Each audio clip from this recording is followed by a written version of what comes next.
Target? Reach the top 6 of the Danish Superliga. Current situation? Ideally 6 in the table.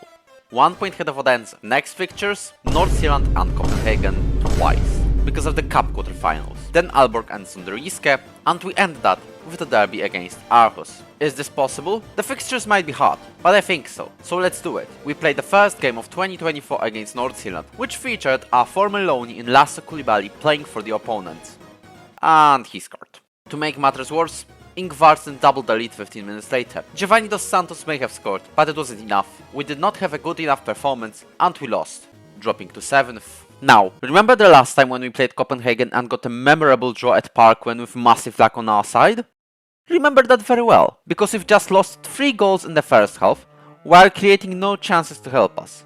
Dropped to 8th. At least we've got the chance to redeem ourselves in the Danish Cup quarterfinal. And in the first leg, nothing happened, really, apart from us almost losing one of the most ridiculous goals of this save. Which means good news, we salvaged that draw. There will be a second leg in April, but that's a story for the next episode. Next up was Sunderjyske. I have told you a couple of episodes ago how they have got a decent start to the season. Well, they fell off. Although they didn't show it in the first half with 0 highlights, that changed at the start of the second one, with Myron coming in behind to score onto the far post. If only we could keep up this lead till the end of the game. That escalated quickly. We are looking for opportunities until the very end of the game, and one has finally come for Frederick Lauenberg, whose long shot was okay, but not enough to score a goal definitely.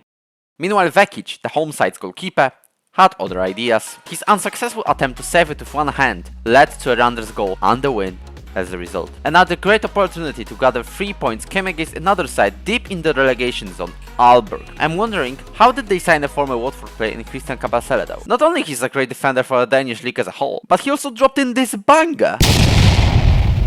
We had no response for this in the first half, but thankfully Steven Ole and finally Benjamin Verbic showed up in the second half. Benny played a through ball to Steven, who just blasted the shot into the net. There was no offside. I also went for a really weird tactic of a 4-4 technically. This brought an effect almost immediately, as Verbic got a big chance, but he was stopped by the keeper. But in the 76th minute, Juho Lachtenmäki got a ball on the right side, played a powerful cross to Benjamin, who scored a game winner. We are now 6th in the table, and a win against Aarhus would automatically give us a place in the championship group. Something we failed miserably to get a year ago, and now we received a second chance. I went for this 4-2-4 again, and it proved to be not so great. Steven Ode got a chance to score a screamer, but it was just a little bit off target. Aarhus also got a chance at the start of the second half, but Lukas Lund and Mikkel Kalese denied. Poulsen also got a massive chance for the first time volley, but just about missed it. At the end, we got a draw, which, considering Viborg drawing against Midtjylland, was just enough for us to sneak into the top 6 of the Danish Superliga. These are some brilliant news really. Finally,